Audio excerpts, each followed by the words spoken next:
सबके आगे बढ़े कदम। जीवन पुष्प चढ़ाने निकले माता के चरणों में हम। वंदे मातरम, वंदे मातरम, वंदे मातरम।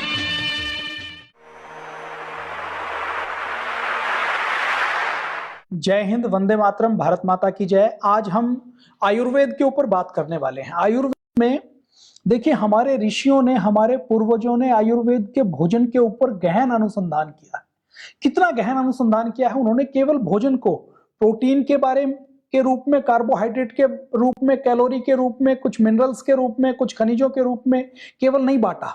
उन्होंने कैसी उसकी प्रवृत्ति है, कैसी तासीर है, कैसा प्रभाव होता है, किस ऋतु में खाना चाहिए, कितना खाना चाहिए, कैसे खाना चाहिए, कैसे नहीं खाना चाहिए, किस व्यक्ति को ज्यादा अनुकूल आएगा, किस प्रकृति को अनुकूल आएगा, किसके साथ खाना चाहिए, किसके साथ नहीं खाना चाहिए, इन सारी चीजों के ऊपर गहन चिंतन, मनन और मंथन किया है। आधुनिक जो डाइट का जितना विज्ञान है, उसकी जितनी थ्योरी आती हैं, वो थ्योरी फेल हो जाती है। कभी कीटो डाइट आती है, कभी प्रोटीन डाइट आती है, कभी इंटरमिटेंट फास्टिंग आती है। ये सब समय के साथ थ्योरीज ध्वस्त हो जाती हैं, ये थ्योरी ढीली पड़ जाती हैं। इन थ्योरियों के ऊपर ये पता लगता है कि ये तो इनकम्प्लीट साइंस है। आज हम बात करने वाले हैं अपने यहाँ दूध के बारे में। दूध को बहुत महत्व दिया गया है और दूध भारत में प्रोटीन का आधार रहा है। दूध पीकर ही हमारे जो योद्धा थे, वो योद्धा लड़ाई लड़ते थे। महाराणा प्रताप वैसे शाकाहारी थे, लेकिन दूध के बल पर ही उनका शरीर 7.5 फीट का था। तो दूध प्रोटीन का मुख्य स्रोत रहा है। अभी एक भ्रम फैलाया जाता है कि दूध नहीं पीना चाहिए, डेयरी के जो प्रोडक्ट हैं वो कैंसर कारक हैं। एक भ्रम फैलाया जाता है कि डेयरी के जो प्रोडक्ट हैं वो पशुओं के ऊपर अत्याचार करके किए जाते हैं। ये सब झूठे भ्रम हैं। अगर मैं इसके वैज्ञानिक तौर पर बात करूं तो देखिए, विदेशों में जो डेयरी के प्रोडक्ट पैदा होते हैं, विदेशों में डेयरी एक फैक्ट्री के रूप में चलती है। वहां पर एक बड़े फार्म हाउस में हजारों गायें रखते हैं, गायों को मशीनीकरण के साथ गर्भवती किया जाता है। वहां किसी के साथ, गाय भैंस के साथ, दुधारू पशु के साथ कोई प्रेम नहीं होता। वो उसको एक मशीनों की तरह, उनको बच्चे पैदा करने की मशीन बनाते हैं, दूध दोहते हैं। दूध दोहने के बाद बच्चा जैसे ही पैदा होता है, उसकी आवश्यकता नहीं है वो बछड़ा है या बैल है या भैंसा है, तो या भैंस का बच्चा है, मेल है, तो वो उसको तुरंत उसको काट दिया जाता है, उसकी चमड़ी उतार ली जाती है, उसको मांस के रूप में उसको प्रयोग कर लिया जाता है। तो वहां पर प्रेम नहीं है, वहां पर वो परिवार का सदस्य नहीं है। और वहां पर जो प्रोडक्शन किया जाता है मिल्क का, उस मिल्क के प्रोडक्शन में हाई एंटीबायोटिक देकर, जहरीले पोषक तत्व देकर उसके बाद उसका प्रोडक्शन किया जाता है। तो वो मानवता के नाते, जीव दया के नाते वो किसी भी तरीके से अच्छा तरीका नहीं है। तो उन देशों में दूध का विरोध करें तो समझ आता है। दूध के बारे में कुछ वीगन विरोध इस बात के लिए भी करते हैं, वो कहते हैं ये जो दूध है, इस दूध को विदेशों में ऐसा है कि दूध देने वाली गाय को, भैंस को भी वो नॉनवेज खिलाते हैं। जब वो गाय भैंस को नॉनवेज खिलाते हैं तो उस दूध के ऊपर, उस दही के ऊपर, उस योगर्ट के ऊपर, उस चीज के ऊपर वो नॉनवेज भी लिखते हैं। जबकि भारत में, आप भारत की कल्पना करें तो भारत गाय आदि साल से रही है। हमारे ऋषि मुनि पूर्वजों के किसी के जीवन चरित्र को देखें आप, कामधेनु गाय के साथ, गायों के साथ, भारत की जो अमीरी मानी जाती थी वो भारत की अमीरी गायों की संख्या के आधार पर मानी जाती थी। कोई राजा कितना अमीर है ये गायों की संख्या के आधार पर तय होता था। गो दुग्ध कितना है, गायों की संख्या कितनी है, गायों का महत्व कितना है। किसी ब्राह्मण को यदि दान देना होता था तो सबसे सर्वोच्च दान गाय का माना जाता था। तो ये भारत की परंपरा रही है। भारत में परंपरा से दूध पिया जाता था।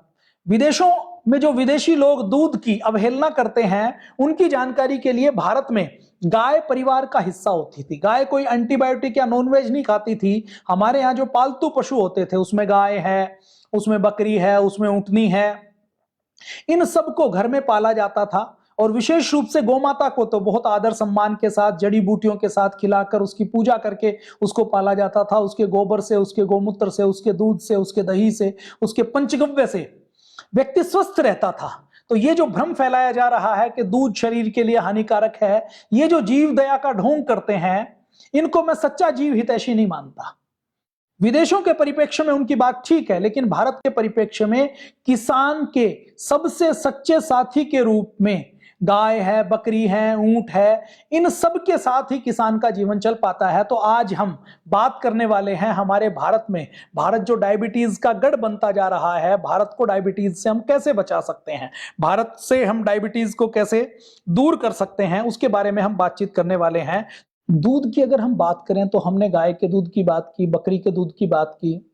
दूध हमारे शरीर के लिए उपयोगी है या नहीं है? देखिए, भारत के लोगों के जीन्स के हिसाब से, डीएनए के स्ट्रक्चर के हिसाब से, एक ये जो पीपल्स फॉर एनिमल वाले हैं, ये भी दूध का विरोध करते हैं। ये एक तर्क देते हैं, वो कहते हैं कि जिन लोगों के भारतीयों के शरीर में मिल्क के प्रोटीन को पचाने वाला एंजाइम नहीं बनता, जो पीपल्स फॉर एनिमल या एनिमल लवर जिनको बोलते हैं, जो जीव जंतु प्रेमी है, जीव जंतु प्रेम की भी जो हमारी परिभाषा है, आधुनिक परिभाषा है, उसमें कई प्रकार की दिक्कतें हैं। हमारे सनातन की जो परिभाषा है वो आदर्श परिभाषा है, वहां गाय को हमने परिवार का एक अंग माना है। ऐसे ही हमारे हजारों सालों से, हमारी पीढ़ियों में जो मांसपेशियां बनी हैं वो दूध से बनी हैं, इसलिए उनका ये तर्क कि हमारे शरीर के अंदर वो एंजाइम नहीं होते जो दूध को पचा सके, ये तर्क वैज्ञानिक दृष्टि से ठीक नहीं है। हमारे भारत के लोगों का स्ट्रक्चर और पूरी दुनिया का मैं कहूं, और विशेषकर भारत की तो मैं गारंटी लेता हूं कि भारत के लोगों का स्ट्रक्चर तो ऐसा है जिसमें एक एक जीन्स, एक एक कोशिका, एक एक डीएनए का स्ट्रक्चर दूध से बना हुआ है। तो आज हम बात करते हैं ऊंटनी के दूध के विषय में। ऊंटनी का दूध कैसा है, ऊंटनी के दूध में क्या क्या लाभ है, ऊंटनी के दूध के बारे में महर्षि चरक ने क्या कहा, महर्षि सुश्रुत ने क्या कहा, वाग्भट ने क्या कहा। तो हम सबसे पहले ऊंटनी के दूध के बारे में बात करें। देखिए, अगर मैं बात करूं अफ्रीकन देशों की, अरब के कुछ देशों की, तो वहां पर केवल ऊंट होता है। अफ्रीकन देशों में आज भी ऊंटनी के दूध को खूब पिया जाता है। ऊंटनी के दूध को के अंदर अपने गुण हैं। पिछले 5000 सालों से एशिया के अंदर, हम राजस्थान की बात करें, गुजरात की बात करें, या हम अफ्रीका की बात करें, तो ऊंट को पाला जाता है। ऊंट किसान का एक बहुत बड़ा साथी रहा है। ऊंट अपने पूरे स्ट्रक्चर के साथ, अगर जिजीविषा की बात करें तो कि कैसे प्रतिकूल परिस्थितियों के अंदर भी जीवित रहा जा सकता है, संघर्ष किया जा सकता है, आगे बढ़ा जा सकता है, तो उसका बहुत बड़ा उदाहरण है। ऊंट को रेगिस्तान की विपरीत परिस्थितियों में, मौसम जहां रात को बहुत कम होता है, दिन में बहुत ऊपर हो जाता है, उसको सहन करने की शक्ति ऊंट के अंदर है। ऊंट अपने कुबड़ के अंदर ऐसी फैट को डिपॉजिट करता है, रखता है, जिसमें उसको कुछ दिन तक पानी नहीं मिले तो उसी कुबड़ से वो फैट पानी लेकर अपना काम चला सकता है। भोजन नहीं मिले तो काम चला सकता है। उसके हम ऊंट के अंदर हम देखें तो ऊंट का लीवर से लेकर, ऊंट के स्ट्रक्चर से लेकर एक विशेष योग्यता भगवान ने उसके अंदर भरी है। उसको रेगिस्तान का जहाज इसीलिए कहा जाता है कि रेगिस्तान की जो बहुत विपरीत परिस्थितियां हैं, जहां पर घास का तिनका नहीं होता, जहां पर पेड़ पौधे नहीं होते, जहां पर दूर दूर तक कहीं पानी नजर नहीं आता, जहां पर दिन में जब रेत के ऊपर सूर्य की किरणें पड़ती हैं तो रेत तवे की तरह गर्म हो जाती है, जब रात की बात करें तो रात बहुत सर्द ठंडी हो जाती है। टेम्परेचर का बहुत ज्यादा डिफरेंस 24 घंटे में जो शरीर सह सकता है, ऐसा ऊंट का शरीर है, ऊंटनी का शरीर है। ऊंट के शरीर में आप देखें तो ऊंट की जो हड्डियां हैं वो बहुत मजबूत मानी जाती हैं। ऊंट की जो हड्डियां हैं वो सबसे मजबूत मानी जाती हैं। ऊंट बहुत ताकतवर जानवर माना जाता है। ऊंट के अंदर शक्ति खूब मानी जाती है। पुराने जमाने में जब आवागमन के कोई साधन नहीं थे तो दूर दूर तक आने जाने की जब बात होती थी तो ऊंटों के ऊपर आए जाया करते थे। ऊंटनियों को विशेष रूप से रेस करते हुए, दौड़ाते हुए, जब किन्हीं को घोड़ों के साथ साथ रेगिस्तानी क्षेत्र में जहां पर घोड़े फेल हो जाते हैं, वहां पर अगर कहीं सेना को आक्रमण करना हो या कोई संदेश को लेकर जाना हो या कहीं तेज गति से ट्रेवलिंग करनी हो या व्यापारियों को अपने काफिले चलाने हो, उन सब का एकमात्र साथी ऊंट रहा है। तो ऊंट के क्या गुण हैं, ऊंट से हम कैसे लाभ उठा सकते हैं, उसके बारे में मैं बात करूं तो महर्षि चरक की बात करूं तो महर्षि चरक संहिता में ऊंटनी के सारे दूध के बारे में वो बात करते हैं। सारे दूधों के साथ साथ वो ऊंटनी के दूध के बारे में भी बात करते हैं। ऊंटनी के दूध के बारे में वो लिखते हैं, वो कहते हैं कि दूधों में यदि हम ऊंटनी की दूध की बात करें तो ऊंटनी का दूध बहुत उपयोगी होता है। ऊंटनी का दूध, अगर मैं आधुनिक रिसर्च की बात करूं तो आधुनिक रिसर्च में भी ऊंटनी के दूध को हमारे लीवर के लिए बहुत बड़ा उपयोगी माना जाता है। महर्षि चरक 8 प्रकार के दूधों की बात करते हैं। भेड़ी के दूध की, बकरी के दूध की, गाय के दूध की, भैंस के दूध की, ऊंटनी के दूध की, हथिनी के दूध की, घोड़ी के दूध की। और दूध के बारे में सामान्य तौर पर महर्षि चरक क्या लिखते हैं? देखिए, जितनी डाइट की आधुनिक रिसर्च है वो अधूरी रिसर्च है। वो जो रिसर्च होती है वो 100, 200, 500, 1000, 2000, 5000 लोगों के ऊपर होती है। उसके जो परिणाम आते हैं वो तात्कालिक परिणाम आते हैं, हम किसी एक पहलू को देख सकते हैं। लेकिन महर्षि चरक ने जो लिखा है वो हजारों लाखों सालों के शोध के बाद लिखा है। और महर्षि चरक की चरक संहिता में जितने हजारों सूत्र दिए गए हैं, उन सूत्रों को आज अलग अलग देशों में विज्ञान की कसौटी पर कसा गया है तो उसको 100% सटीक और प्रमाणिक पाया गया है। दूध, वो सारे दूधों के बारे में कहते हैं कि दूध मधुर होता है, स्निग्ध होता है, शीतल होता है, सतन्य माना गया है, तुष्टिकारक होता है, मांस को बढ़ाने वाला होता है, पुष्ट करने वाला होता है, वीर्यवर्धक होता है, बुद्धि के लिए हितकर होता है, बलवर्धक होता है, मन को प्रसन्न करने वाला होता है, हमारे शरीर के अंदर वाइटलिटी को बढ़ाने वाला, जीवनी शक्ति को बढ़ाने वाला होता है, थकावट दूर करने वाला होता है, श्वास को, कास को दूर करने वाला होता है, रक्त पित्त को दूर करने वाला होता है, हड्डी को जोड़ने वाला होता है, घाव को भरने वाला होता है। आप मल्टीनेशनल कंपनियों को छोड़ दीजिए, आज भी गांव में आप जाएं, हमें जब चोट लगती थी तो बचपन में कोई भी गंभीर चोट हो, गंभीर घाव हो, हड्डी टूट जाती हो, तो बूढ़ी दादी नानी जो बिल्कुल अनपढ़ है, जिसको किसी इम्यूनिटी के बारे में नहीं पता, किसी साइंस के बारे में नहीं पता, अंग्रेजी के दूसरे शब्द नहीं आते, वो दूध के अंदर हल्दी डालती थी और घी डालकर पिला देती थी, बड़े से बड़े घाव उससे भर जाते थे। ये महर्षि चरक का दिया हुआ ज्ञान है। आगे महर्षि चरक लिखते हैं दूध के बारे में कि जठराग्नि को प्रदीप्त करता है, कमजोर पुरुषों के लिए ताकतदायक है, घाव को भरने वाला है, पांडु, अम्लपित्त, शोष, गुम्ल, उदर रोग, अतिसार, ज्वर, दाह और सूजन में दूध का सेवन शास्त्र सम्मत है। योनि रोगों में, शुक्र संबंधी रोगों में, मूत्र रोगों में, सभी प्रकार के प्रदरों में, मल की गांठें पड़ जाने पर, वात विकार में, पित्त विकारों में दूध बहुत लाभदायक है। महर्षि चरक आगे कहते हैं कि केवल दूध को पिया नहीं जाता, दूध से नस्य, आलेपन, द्रोणी, अवगाहन, वमन, आस्थापन, विरेचन, स्नेहन आदि जो पंचकर्म के कर्म है उसमें भी दूध का प्रयोग किया जाता है। दूध के लिए संस्कृत में एक शब्द प्रयोग किया जाता है, अक्षीर। तो ये मैंने महर्षि चरक के दुग्ध प्रकरण के बारे में थोड़ी सी बातचीत की। अब महर्षि चरक ऊंट के दूध के बारे में क्या कहते हैं? वो कहते हैं कि तिक्त रस प्रधान है, ये पीते हैं तो थोड़ा सा कसैला सा लगता है, श्वास रोग को, दमा को, अस्थमा को, दम फूलने को, बार बार सांस आने को, सांस भूल जाने को, हार्ट की धड़कन को अनियमित होने को, कास रोग को, ये विनाश करने का काम करता है। ये महर्षि चरक लिखते हैं। अब देखते हैं महर्षि सुश्रुत क्या लिखते हैं। देखिए, महर्षि चरक मेडिसिन के बड़े डॉक्टर हैं, महर्षि सुश्रुत क्या है? सर्जरी के बड़े डॉक्टर हैं। तो महर्षि सुश्रुत क्या लिखते हैं? महर्षि सुश्रुत भी अलग अलग दूध के बारे में बताते हैं, दूध के गुण के बारे में बताते हैं, गाय के दूध के बारे में बताते हैं। वो भी 8 प्रकार के दूध की बात करते हैं, गाय का दूध, बकरी का दूध, ऊंटनी का दूध, भेड़ का दूध, भैंस का दूध, नारी का दूध, इन सब के बारे में, हथिनी का दूध, और तो और शेरनी के दूध के बारे में भी बात की गई है। आज का प्रकरण हमारा ऊंटनी के दूध के बारे में है। तो ऊंटनी के दूध में महर्षि सुश्रुत ये लिखते हैं, महर्षि चरक और सुश्रुत यदि मैं दोनों की बात करूं तो वो लिखते हैं कि ऊंटनी का दूध यह रुक्ष होता है, उष्ण होता है, लवण कुछ स्वादु और कुछ लघु होता है, सौंफ, गुम्ल, उदर, अर्श, कर्मी, कुष्ठ और विष को दूर करने वाला ऊंटनी का दूध महर्षि सुश्रुत बताते हैं। अब हम बात करते हैं महर्षि वाग्भट्ट की। देखिए, आप संस्कृत में एक बात मानते हैं ना, आपको न्यूटन का लॉ पढ़ाया जाता है, आप ये मानते हैं न्यूटन ने जो बताया वो पूरी तरह से सच है, वो झूठ नहीं बोल सकते। आइंस्टीन झूठ नहीं बोल सकते, फेराडे झूठ नहीं बोल सकते, टेस्ला झूठ नहीं बोल सकते। आप जैसे इनको प्रमाणिक मानते हो कि ये बहुत बड़े शास्त्र, बड़े वैज्ञानिक हैं, ये कभी झूठ नहीं बोल सकते, ऐसे ही चरक, सुश्रुत, वाग्भट्ट, ये जो हमारे आयुर्वेद के आचार्य हैं, इन्होंने एक शब्द भी कोई ऐसा नहीं लिखा जो विज्ञान की कसौटी पर कसा नहीं जाए। ये अलग बात है कि हम उसको समझ पाए या नहीं समझ पाए। तो अष्टांग हृदय में महर्षि वाग्भट्ट ऊंटनी के दूध के बारे में लिखते हैं कि ऊंटनी का दूध किंचित रुक्ष, उष्ण, लवण रस वाला, अग्निदीपन। अग्निदीपन का मतलब क्या है? कि जठराग्नि को बढ़ाने वाला, हमारे पेट के अंदर जो अग्नि है उसको, उसका दीपन करने वाला, और लघु होता है। वह आगे लिखते हैं कि यह वात, कफहर और अनाह कृमि रोग, शोफ, उदर रोग, अर्श रोग में ये लाभकारक होता है। जिनको पाइल्स है, जिनको पेट की कोई बीमारी है, जिनके पेट के अंदर कीड़े पड़ते हैं, जिनको कफ बनता है, उसमें यह विशेष रूप से लाभकारी है।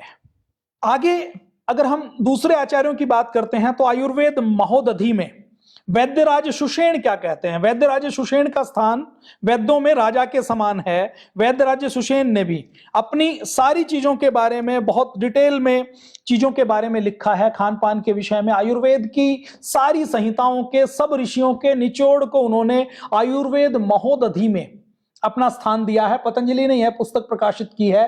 पूज्य आचार्य बालकृष्ण जी महाराज ने इसकी प्रतियों को कहीं अभिलेखागार से खोज कर इसकी प्रतियों को निकाला है और प्रतियों को निकालकर इसको जन जन तक पहुंचाने का काम किया है। तो आयुर्वेद महादधि में ऊंटनी के दूध के बारे में यह कहा गया है कि ऊंटनी का दूध शुप्ति, पैर सुन्न हो जाते हैं, सो जाते हैं बार बार, नसों में कहीं ब्लॉकेज है या मांसपेशियां कमजोर पड़ गए, उसके विकार को दूर करता है। ऊंटनी के दूध के बारे में वो आगे लिखते हैं, लिखते तो संस्कृत में है, या आपको सूत्र आपको दिखाई देना, उष्टीर क्षीरम शुप्ति शोफापहम तदय वात सलेष्मार्शो विशेषु प्रशस्तम। तो इसका अर्थ यह है कि ऊंटनी का दूध पैरों के सुन्न होने को दूर करता है, सूजन को दूर करता है, वात नाशक है, कफ नाशक है, अर्श और विष विकार में शरीर के अंदर कहीं कोई टॉक्सिन्स जमा हो गए उसके लिए बहुत उपयोगी है। ऊंटनी का दूध अनाहनाशक व उदर विकारों में लाभपत्र माना जाता है। यह कृमि नाशक है, अर्थात जो पेट के अंदर कीड़े हो जाते हैं उन कीड़ों को मारने के लिए बहुत उपयोगी है। तथा सर्वकाल ऊंटनी के दूध के बारे में आचार्य सुषेण कहते हैं, वैद्यराज सुषेण कहते हैं, वो कहते हैं कि ऊंटनी का दूध कभी भी पिया जा सकता है। राजस्थान में जो ऊंट पालने वाली रैबारी जाति है वो ऊंटनी के दूध को रोज प्रयोग करते हैं, रोज उसका लाभ उठाते हैं। तो ये ऊंटनी के दूध के बारे में हमने वैद्यराज सुषेण ने जो कहा उसकी बात की। अब भोजन कौतूहल जो 300 साल पहले की रघुनाथ सूरी जी की एक अनमोल ग्रंथ है। देखिए यूरोप में जहां 300-400 साल पहले खाने चीन पीने के नाम पर केवल कच्चा मांस या उबला मांस या कुछ 2-4 कंदमूल की सब्जियां हो जाती थी या आटे की ब्रेड बनाकर खा लिया, केवल यही था, भोजन की वैरायटी नहीं थी। हमारे यहाँ 300 साल पहले तक हम कोई जंगलों में रहने वाले अनपढ़ गंवार नहीं थे, हम कोई मूड मगज या मूर्ख नहीं थे। हमारे पास भोजन की एक विस्तृत परंपरा थी और भोजन की विस्तृत परंपरा, षड रसों की परंपरा, व्यंजनों की परंपरा, वही समाज बना पाता है जो समाज सुसंस्कृत होता है, जिस समाज के अंदर पढ़ाई लिखाई होती है, जो समाज स्टेबल होता है। जो खाना बदोश जातियां हैं वो कभी भी भोजन में वैरायटी नहीं लाती। जो अनपढ़ या गंवार जातियां हैं, सभ्यताएं हैं, वो भोजन के नाम पर कच्चा पक्का खाकर अपनी भूख शांत करने का काम करती है। वैरायटी के प्रयोग तो वही करते हैं जिनके भंडार भरे होते हैं, जिनके पास समय होता है, जो स्टेबल होते हैं और जिनके पास समय होता है कि हमें अधिक से अधिक अपने स्वास्थ्य का ध्यान रखना है और स्वाद भी लेना है, स्वादिष्ट व्यंजन खाने हैं।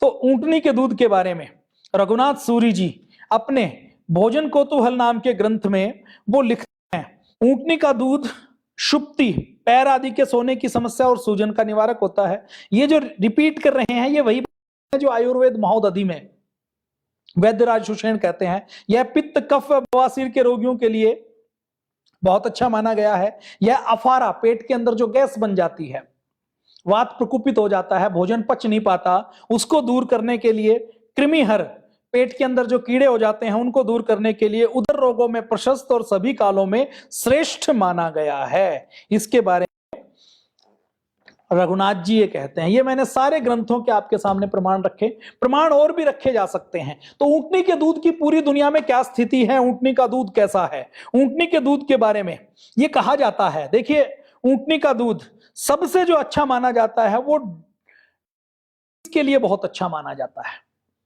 लीवर के लिए बहुत अच्छा माना जाता है। विशेष रूप से अगर हम बात करें 500 सालों से अफ्रीका की जो खाना बदोश जातियां हैं, एशिया की जातियां हैं, वो पारंपरिक आहार लेती हैं और ऊंटनी के दूध से ही उन्होंने अपने आप को स्वस्थ रखा हुआ है।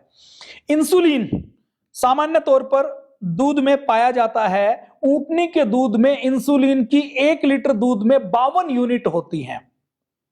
टाइप 1 और टाइप 2 डायबिटीज के लिए ऊंटनी का दूध सर्वोत्तम है। ऊंटनी के दूध की डायबिटीज के पेशेंट के लिए ऊंटनी के दूध के बराबर और कोई दूध नहीं है, उसके बराबर और कोई उपयोगी नहीं है। ऊंटनी का क्योंकि लीवर बहुत अच्छा होता है इसलिए हड्डियां बहुत मजबूत बनती हैं, शरीर का मेटाबॉलिज्म खूब अच्छे से काम करता है। ऊंटनी के दूध से, ऊंट का आपने स्ट्रक्चर देखा है ना, हड्डियां बहुत मजबूत होती हैं। ऊंटनी के दूध में जो लैक्टोफेरिन पाया जाता है वो कैंसर से लड़ने में भी मददगार होता है। ऊंटनी के दूध के पीने से खून के टॉक्सिन्स दूर होते हैं, जो हमने भी बात की थी ना, विषनाशक है। इस विषनाशक का मतलब क्या है कि खून के अंदर, शरीर के अंदर किसी भी प्रकार के टॉक्सिन्स हैं तो उनको निकालने का काम ऊंटनी का दूध करता है। ऊंटनी का दूध लीवर को साफ करता है, लीवर को क्लीन करता है। पेट की जितनी समस्याएं हैं उनके लिए ऊंटनी का दूध बहुत उपयोगी है। 22 ऐसे रिसर्च पेपर को देखा गया और 22 रिसर्च पेपर में एक शोध करने की कोशिश की गई कि ऊंटनी का दूध कितना उपयोगी है।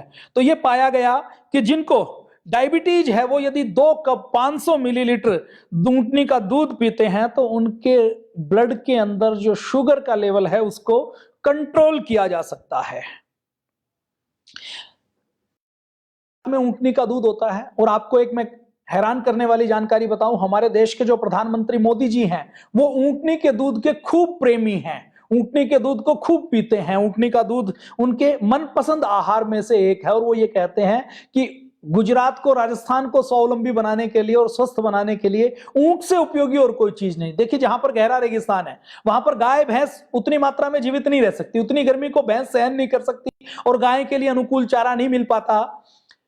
तो ऊंटनी क्योंकि किसान का साथी है, रेगिस्तान का जहाज है, रेगिस्तान में किसान को या रेगिस्तान के व्यक्तियों को व्यापार से लेकर आवागमन से लेकर सारी मदद करता है। वहां पर बैल उतना उपयोगी नहीं हो पाता या भैंसा उपयोगी नहीं हो पाता, वहां पर ऊंटनी बहुत काम करती है। तो ऊंटनी के दूध से देश को स्वावलंबन मिल सकता है, स्वस्थ और आत्मनिर्भर भारत बन सकता है। हर साल आंकड़े ये कहते हैं कि 600 मिलियन टन गाय के दूध का उत्पादन होता है और इसमें से केवल 5 मिलियन टन ऊंटनी के दूध का उत्पादन होता है। पूरे अफ्रीका में उत्पादन कम है लेकिन मध्य पूर्व में ऊंटनी के दूध की बहुत मांग है। कई ऐसे देश हैं जहां पर ऊंटनी के दूध के फार्म बनाए हुए हैं, ऊंटनी के दूध को, ऊंटनियों को पाला जाता है, उनके फार्म, उनके दूध को निकाला जाता है और उसको पैक करके, जिन देशों में ऊंटनी के दूध की मेडिसिनल प्रॉपर्टीज की वजह से मांग है वहां पर इनको उपलब्ध करवाया जाता है। ऊंटनी का दूध किस तरह से फायदेमंद है? ऊंटनी के दूध के अंदर सैचुरेटेड फैट बहुत कम मात्रा में होती है। अन्य दूध के मुकाबले इसमें विटामिन सी 10 गुना तक ज्यादा होता है। ऊंटनी के दूध की मैं अगर बात करूं तो ऊंटनी के दूध में अगर हम गाय की, भैंस की, दूसरे दुधारू पशुओं की बात करें तो वो दूध ज्यादा देते हैं, लेकिन ऊंटनी का दूध, एक ऊंटनी एक दिन में केवल 2.5 से लेकर 5-7 लीटर तक ही दूध देती है, अधिकतम 10 लीटर तक दूध देती है।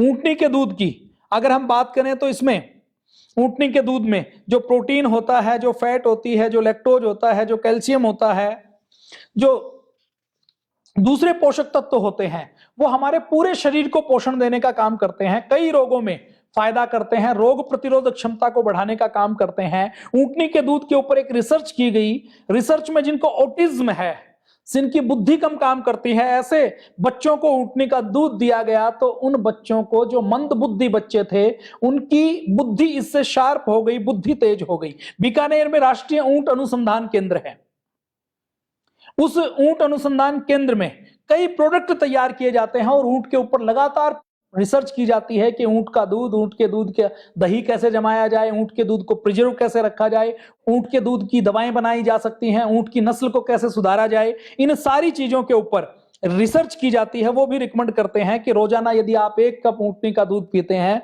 तो आपको हैरान करने वाले फायदे मिलेंगे। ऊंटनी का दूध मस्तिष्क के लिए, ब्रेन के लिए बहुत उपयोगी है।